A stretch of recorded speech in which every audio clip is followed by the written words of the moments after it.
going on YouTube? Culturedog Sam Hatch here with another video, and this time I'm bringing you a lost document. It was almost lost, but thanks to my buddy Brian, he got a video of one of my appearances at RetroWorld Expo. Back in October, I spent a weekend hanging out at the Connecticut Convention Center in Hartford, Connecticut, and it's a really cool expo. It's a gaming convention, but I've been talking with one of the planners, Lance Cortez, who's also from RetroWareTV.com, and he and I had been talking about Laserdisc for some time, and he pitched the idea of me coming in to do a panel all about Laserdisc, and I ended up becoming part of another panel too, which is on YouTube as well. More on that later. But yeah, I came down, hung out, and had a table, as a lot of the special guests did, and I got to meet tons of cool people, patrons and other YouTubers, and just everyone on the age spectrum, from little kids to a little bit older people like myself who remembered Laserdisc, actually, which was cool. But it was fun being the odd man out, because I was a Laserdisc and movie guy at a gaming show, so it was fun kind of blowing people's minds with these crazy giant silver discs and whatnot. But on Saturday, I did a panel called Laserdisc, Why It Ruled and Still Does. It may sound familiar. I kind of stole that from a YouTube video of the same name. The Q&A video unfortunately didn't quite make the cut, but I was able to get the bulk of the presentation itself and salvage it. There was just so much going on that day, and I didn't have a helper on Saturday. I had to lug players around, set things up, and try and get prepared for this event. And yeah, I just didn't have time to think correctly about batteries in my camera, and I didn't have any juice to film it. But luckily my buddy Brian did. Used his phone and was able to at least capture the moment. And had a great time. It was a lot of fun. A lot of people interested in the format, and people interested in some of the gaming connections with the format in particular. And just had a really fun time hanging out down on the floor and meeting tons and tons of cool people, and some friends that I knew that happened to be there as well. So yeah, let's jump into the RetroWorld Expo panel, Laserdisc, Why It Ruled and Still Does. Hey guys, I just want to say, I'm sorry to scare you. I just want to say, I'm glad everybody's here, and I'm very happy to have Sam here, who is a local YouTuber. And we always want to promote Connecticut homegrown YouTube personalities, and Sam's done tons of radio work. So I just want to say, thanks for coming, Sam. If we give him a round of applause, that's great. I talk about movies, and a couple years ago I also jumped into the YouTube waters, and one of the things that I've been passionate about since the dawn of time is Laserdisc, and I do, of course, collect Blu-rays and DVDs and stuff like that, but LD's always maintained a little bit of a part of my heart. So apparently there's tons of other people out there that are really into Laserdisc too, and Lance reached out and asked me to come and talk about it at the event here. There is some gaming connections, which we'll talk about as well, and all sorts of stuff. So I'm going to give you a little bit of a rundown of why I got involved in it, the history of the format, and why people collect it now, and if it's something somebody wants to get involved in, like how you should go about it, and how it works with high definition and all that sort of stuff. So let's jump right ahead.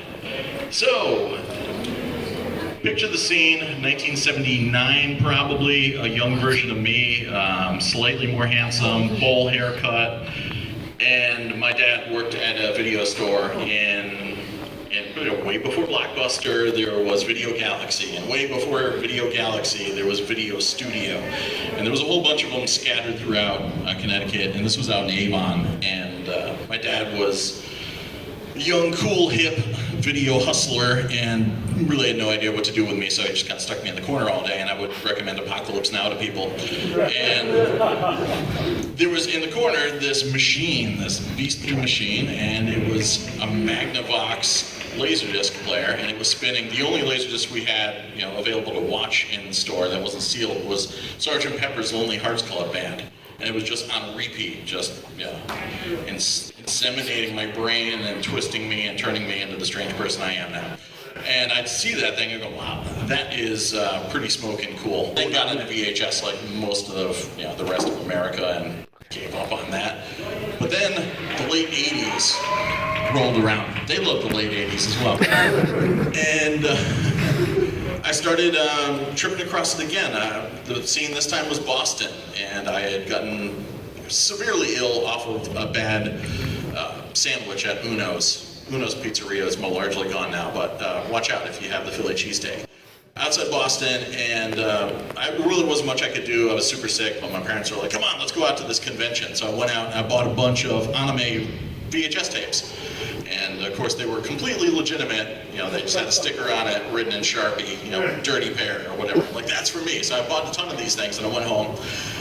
And immediately I realized that, well, what is this? Because the first thing you see is not the show, but you see a blue screen and the words open and the words close, then the word play, and you're like, what's this all about? So then quickly I realized, oh, it's that same thing that I used to see back in the 70s. It's back again, and people are making bootlegs off of it. And then I realized, you know, it was pretty big in Japan, and if I was interested in anime and stuff, maybe I should get involved in that. And then I realized how much they cost. Yeah, to get one of those things imported from Japan, sometimes a box set would cost you $500, $600, pretty cost prohibitive. So then I gave up on that dream again. And then enter the 90s, and James Cameron kind of loudly dropped a special edition of his movie Aliens, which I had seen tons of times in the theater, and I loved that thing. But the twist was it was on Laserdisc, and this was the period when things kind of Laserdisc hit its golden era, and everything was into collector's editions, commentary tracks, etc. So I went over to a friend's house, and he had a copy of Aliens, hung out in his basement. He had a Dolby Prologic surround sound system, and I thought, all right, this is pretty sweet. And this time it stuck. I realized I can't really give up on this dream. So I got the tax return, and like a young person, I foolishly blew it all on a Laserdisc player almost immediately. And I got a couple discs, and the rest was history. So what is Laserdisc? I know some people here are probably, you know, maybe some old school people. Some people may not have heard of it at all. But if you want to see them, there's some downstairs at my table. Stop by later. I got a couple you can play around with, and we're going to be doing some screenings tonight too at the after party. But it started largely out of a desire to make optical discs, going all the way back to a company called Westrex, and then later on 3M Mincom. And there was a gentleman called David Paul Gregg who then created, you know, ostensibly the optical disc. The version that ended up coming out was far different than his. It was originally like a kind of floppy disk, and there was an early 70s demo of it, but eventually MCA and Universal got involved, and they said, we've got this huge back catalog of movies and we want to exploit them, and let's get this thing up and running. And a whole other team of people took this guy's ideas and ran to market with it. So it was the first optical disc, essentially beating CD to the market. It was a competitor to VHS, it was a competitor to later CED and a couple other disc formats, but it brought lasers and images together, and, you know, had some drawbacks which we'll talk about shortly. But it was started off all analog, which is strange because it's the same, you know, technology as CD. But whereas CD uses the pits and lands that are kind of encoded in its strata, you know, layers to do ones and zeros, this would use that to create an FM modulated signal, which then could be encoded with video and audio. And then later they figured out a way to shoehorn, you know, stereo, digital audio in there, and then later they figured out how to shoehorn 5.1 surround sound on there as well. So it was the, you know, first time the, you know, 5.1 hit home video at all. Video quality at the time was pretty stunning because it was a lot more intense and bright and vivid and more detailed than VHS, you know, roughly 60% sharper than VHS. And it just had the edge on SVHS. So it was pretty good. And people, you know, eventually caught into it, but not that much. It never really broke out more than a niche. But whenever I would have someone come over to my house and see it for the first time, they were knocked out because it was better than broadcast quality. And instant access was available. You know, much like CDs, you could jump around, or DVDs, you want to jump around to a different part of the movie, you can do so, assuming it's on the same side you're watching. We'll get to that a little bit later as well. But yeah, something you couldn't do. No, you didn't have to deal with the rewinding and all that stuff. I mentioned before you had analog audio, later digital audio. You could jump back and forth between them. Having multiple audio tracks paved the way for commentary tracks from directors, that sort of thing. And letterboxing started technically on another format called CED, but Laserdisc ran with it. And that was the way to have widescreen movies presented on a roughly square 1.33 to 1 ratio television screen. How you could do that by putting black bars at the top and bottom to maintain the width of a composition, of a widescreen film. So VHS really wasn't doing that. So special editions also were a thing. The Criterion Collection was in the 80s, but then by the time the 90s rolled around, the stuff that we take for granted on DVDs and Blu-rays were starting to roll out for Laserdisc. And James Cameron was a big help with that. George Lucas, of course, will definitely dabble in some Star Wars. But there was also gaming. Starting back in the early 80s, people probably played Space Ace or they played Dragon's Lair in the arcade, and that was running a Laserdisc inside it. Those machines were just spinning constantly, and the instant access you were able to use in movies to jump from scene to scene meant that you could jump from one section to the other. I was horrible at Dragon's Lair the first time I played it, because when I saw it, I was like, oh, I am completely controlling an animated character.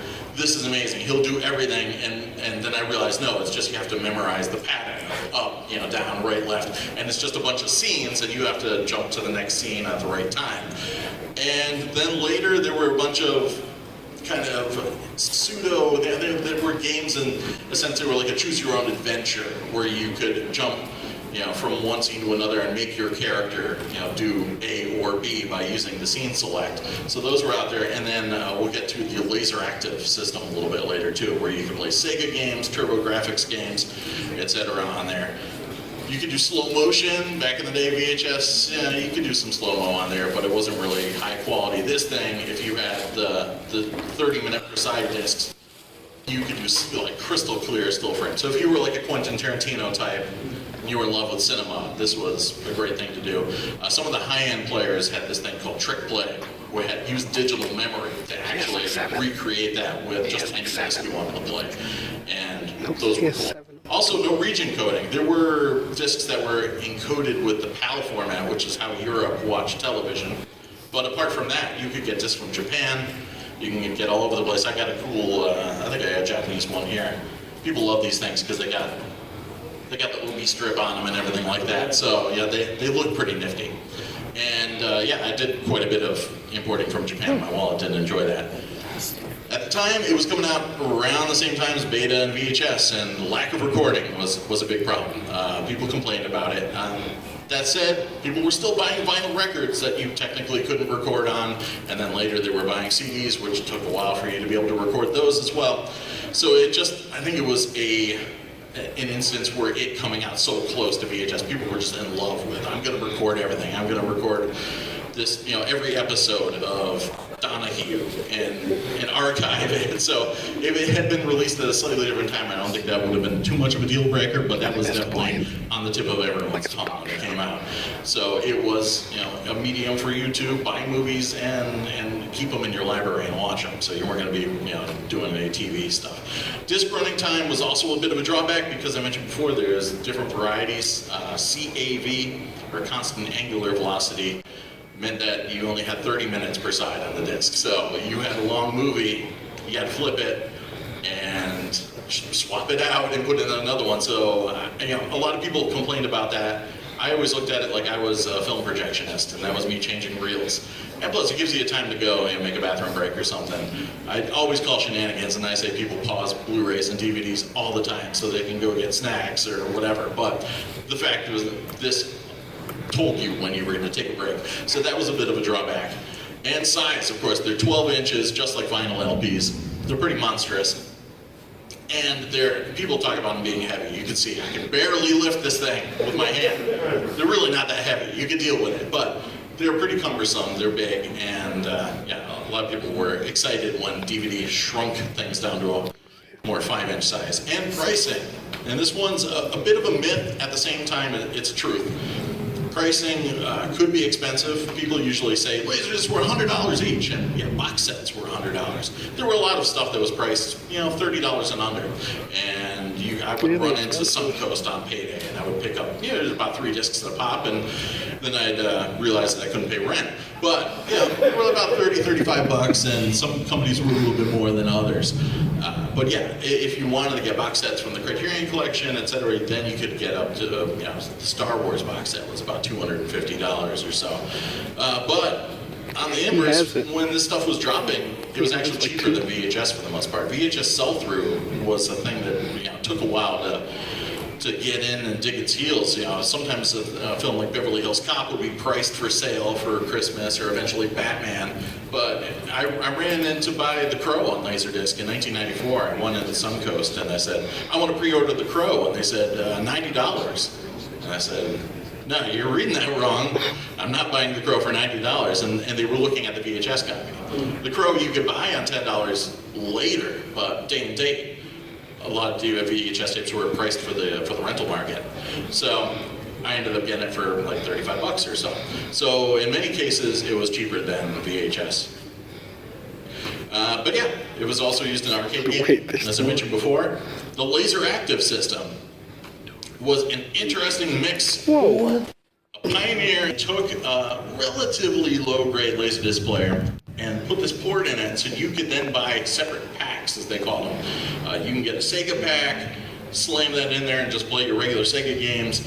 You could get a TurboGrafx pack, slam that in there, play your TurboGrafx action. There was a karaoke pack you could drop in there, and yeah, it's nuts. Here's some of the original artwork telling you to go buy it, and it didn't really take off because Laserdisc players themselves were pretty pricey at the time. So then you add on all these gaming packs on top of it. So you're asking somebody that's a console gamer to go and invest in this $1,000+ system, and yeah, it didn't really go anywhere. But it's pretty collectible now. I know a lot of people are digging for them, and the players themselves you can get for a reasonable amount, but hunting down the packs is where the fun is. And a lot of them are still trapped in Japan, so you're going to have to import them. But yeah, there might be some on the floor out there today. I'll go looking around. And yeah, editing. It was also used by Lucasfilm to edit film. When Return of the Jedi was being edited, they were using the Edit Droid system, which they would put dailies on Laserdiscs, and they would use those as a non-linear editing form. It didn't really last that long, but notoriously one of those raw footage discs was found a couple of years ago and sold for quite a deal on eBay, and it's on YouTube now. You can actually watch it. It's mostly Yoda footage. But yeah, there's a cool editing suite on the Dracula, Bram Stoker's Dracula, the Coppola version on Criterion Collection. If you check that out, you can choose by sequencing tracks how you want to edit a scene, and it's pretty fun.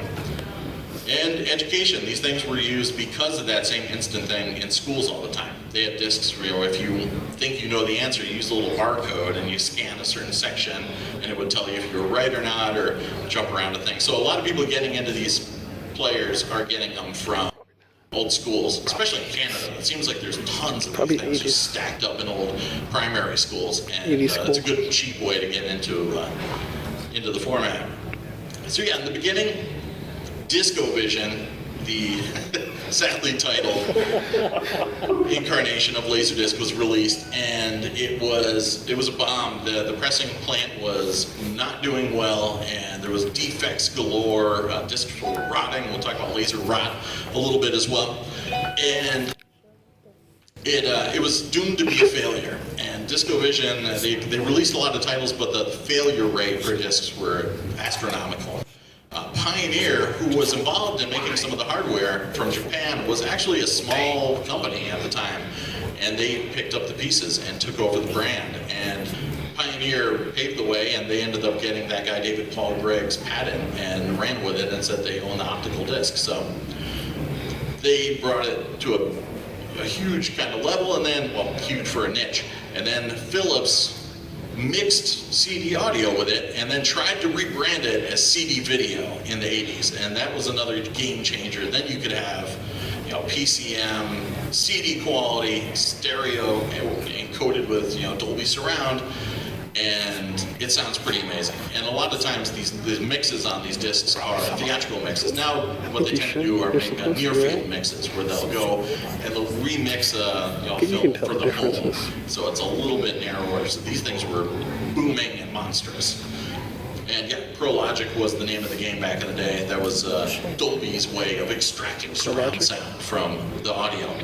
Letterboxing, as I mentioned before, started to kind of creep in, and the Criterion Collection came along, and they were a company that released things like this beast, the Citizen Kane box. They were in partnership with a group that had access to movies that they considered were important films, and they would release them in these box sets, and if it was in a different aspect ratio than your television, they would letterbox it, so it would be in the film's original ratio. And when they released King Kong, it was the first disc with a commentary track. And that stuff you see every kind of a knockoff of Dukes of Hazzard 5 or something that's coming out as a commentary track now, but this was kind of a big deal, and it was film historians talking about them. And so that kind of invented eventually DVD back in the 80s. The 90s widescreen really took hold and became the mainstream. It wasn't just the Criterion Collection. Everybody, Universal was releasing widescreen titles, Fox, and everybody. So it became a norm as film aficionados started getting hooked on the format, and filmmakers themselves. Robert Rodriguez, Quentin Tarantino, Kevin Smith, all those guys were huge into Laserdisc, and in fact, notoriously, I don't know if anybody's going to be offended, but Kevin Smith said "fuck DVD" on the commentary of Chasing Amy because he was so angry about DVD coming and stealing the thunder of Laserdisc. So they dug it and they released their product on it. James Cameron did his special editions, and a lot of people did director's cuts for Laserdisc. 5.1 surround sound started on Laserdisc in '95 with Dolby Digital, and then DTS started releasing them. So at the time you had a VHS tape, which was pan and scan, or just a simple 1.33 to 1 image, and then Laserdisc had these widescreen versions. It had 5.1 surround sound, and eventually even a 6-channel. Dolby Digital EX started dropping with the Phantom Menace a little bit later. So killer surround sound. And then squeeze titles happened. So we're a DVD collector. 16 to 9 TV started becoming the norm. And to deal with that, they would have a 1.33 to 1 image, and then squeeze the widescreen image onto it, and then your TV would just unsqueeze it. And that was a good way to have enhanced resolution if you had a widescreen image.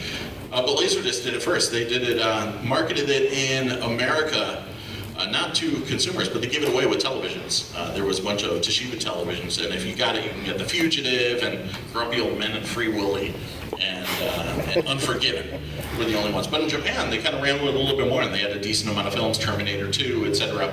You could have anamorphically enhanced for widescreen televisions. And high definition. In Japan, there was another high definition format called Muse, and they released Muse Laserdisc, so it wasn't 1080p, but it was like 1180 something I, and it still was an analog format, which was interesting. So it still suffered from some of the same problems Laserdisc video had.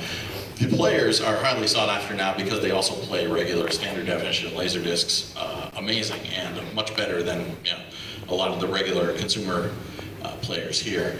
And then the 90s happened and DVD rolled in, and Pioneer actually decided to cram a DVD player and a Laserdisc player together to try and save the format, and they had a series called the DVL series. It's kind of weird, it's just two different lasers and they shift in and out, so it's not really a comprehensive collaboration, but they're still kind of cool players. But DVD, it was a weird period because I wasn't sure if it was going to be for film fans or if it was going to be, it kind of picked up from VHS and Laserdisc at the same time, and there was a question as to whether or not it was going to maintain the special features and the commentary tracks and the widescreen, or if it was just going to do pan and scan and typical VHS action. And then in 2000, the last discs in the United States were pressed, and the very last were Sleepy Hollow and Bringing Out the Dead. And a lot of the studios had bailed at that point, but Paramount was still dropping a few. And then eventually in 2002, the last disc for films in Japan was released. Tokyo Raiders was the last one, but you could get X-Men on Laserdisc. I've got Fight Club on Laserdisc. When people were just buying pretty much DVDs at that point. Those things are highly sought after now. And the players, they kept making them until 2009. I know recently they stopped making VHS players, but in Japan they were still making kind of mid-grade players from Pioneer until 2009, and they were having a hard time finding the parts for them. But people are collecting them, and there's a huge group. I belong to a group on Facebook called Laserdisc Forever. It's got roughly 7,000 members, believe it or not, and people love them. So people ask me all the time, why do you collect these things? Why are you such a knucklehead? One is packaging. People love vinyl now especially, but you got the 12-inch jacket, something like, the Evil Dead skull staring at you. It's pretty cool, even if you just want to frame it or something. So I know a lot of people just love the 12-inch artwork. It's got a huge, deep catalog. There's some films, though. One of the ones I had that was not on DVD just came out on Blu-ray this week, a film from Penelope Spheres called Dudes. And for a while, this Michael Mann's The Keep, you still can't get on Blu-ray or DVD, and you can get it on widescreen on Laserdisc. So it's a deep catalog. Old films in black and white look amazing on Laserdisc, so those are great. If you're into anime, there's a huge catalog for that. Yeah, and if you don't want to spend money, there's a lot of great commons, stuff for like $1 or less at thrift stores. So yeah, the price is nice now, especially considering that you could get a box set that was $100 for under $10 now at a half-price Books or something like that if you're roaming the country. Analog video, some people love it because I've heard that it contains more depth and is more film-like. I don't necessarily always see that. It comes with a lot of chroma noise and aliasing and things like that. But people love the analog video, so and if you get results, why complain? And a lot of rare titles and late releases. There's a whole subset of Laserdisc collectors that are fascinated with getting those last releases. And I think Stigmata with Patricia Arquette, everybody loves that. It's their favorite 50-cent flea market DVD. But it's like $1,000 on Laserdisc. And something like The Sixth Day with Arnold Schwarzenegger, people will drop foolish amounts of money on. So that's like a big thing. But yeah, there's still some other rare titles. Disney's Song of the South is an entry point for a lot of people because of potential racist overtones. It hasn't been reissued on DVD here, and in fact, if you get bootlegs on eBay, it's probably a dub from a Laserdisc. And there's this thing, a thing called Star Wars, and that's pretty much the prime gateway for getting involved in Laserdiscs. It is one of the ways you can get as close as possible to the original theatrical release or George's original unaltered trilogy. There's still some changes. You still get A New Hope in the title crawl, and there's some dialogue changes. But you could get it on DVD if you can hunt down that 2006 series that had the Laserdisc Masters dropped as a bonus. But it's fun to get them on Laserdisc because of the size and everything like that. The flip side is it's an obscure format. People don't know about it. You have to hunt for them. If you're looking through flea markets and stuff like that, you might find gold. You might find a bunch of old vinyl records, and which are fun too, if that's your thing. But it's definitely tough. Once you crack into the kind of collector's market, it becomes a little bit easier. Laser rot is also a problem. It also affects Blu-rays. Criterion Collection had a problem with a lot of Blu-rays going bronze and having playback issues. HD DVD is rotted from a lot of Warner Brothers releases. Warner Brothers, it's hard to find a version that plays well. And there were a bunch of manufacturers, namely PDO UK. Sony had a plant in the Midwest called DADC, and they had a hard time with rot, which essentially is oxidizing of the reflective silver or aluminum layer in the middle of the disc, sandwiched in there, and the laser can't reflect back properly, so it causes this thing they call color flashing in the industry, which is little speckles or snow going across the screen. Sometimes it's very, very not noticeable, and sometimes it can make playback impossible.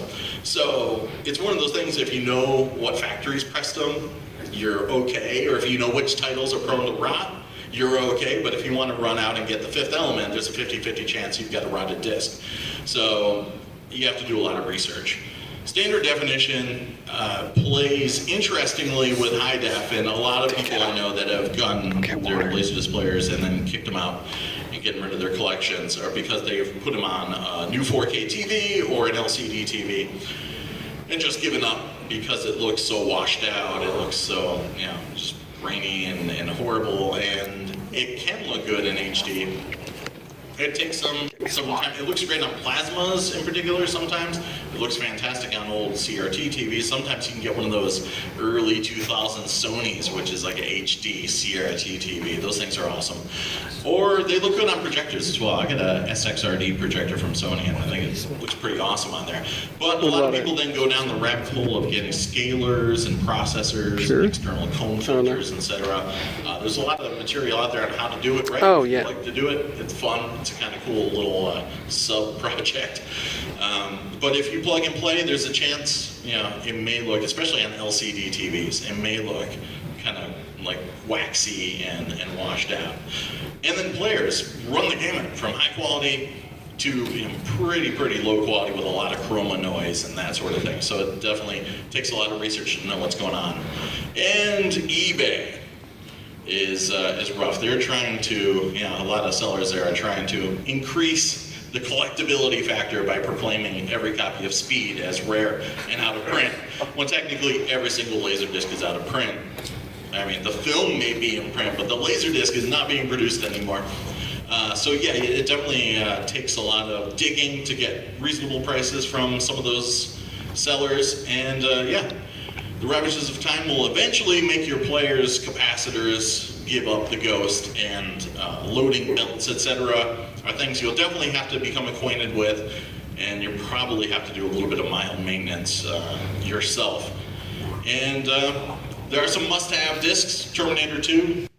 But pretty much everything James Cameron. The Abyss, he came out with an extended edition of. It's a special edition. People have been waiting for a Blu-ray of it for ages.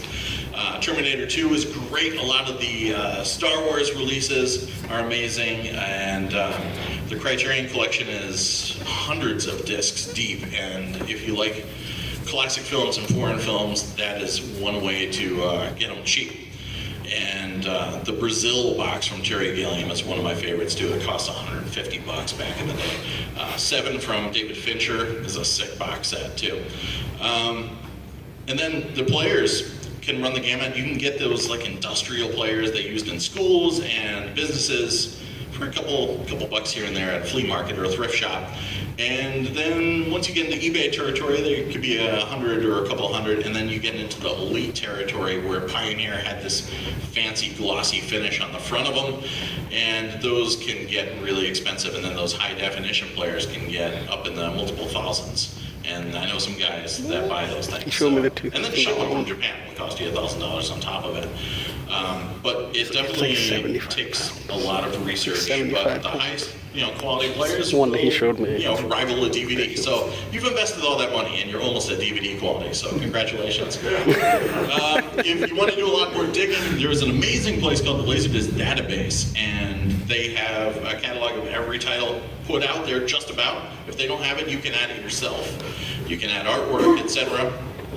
And you can catalog your own discs on there. Trade with people. There's a store on there, and there's forums, etc.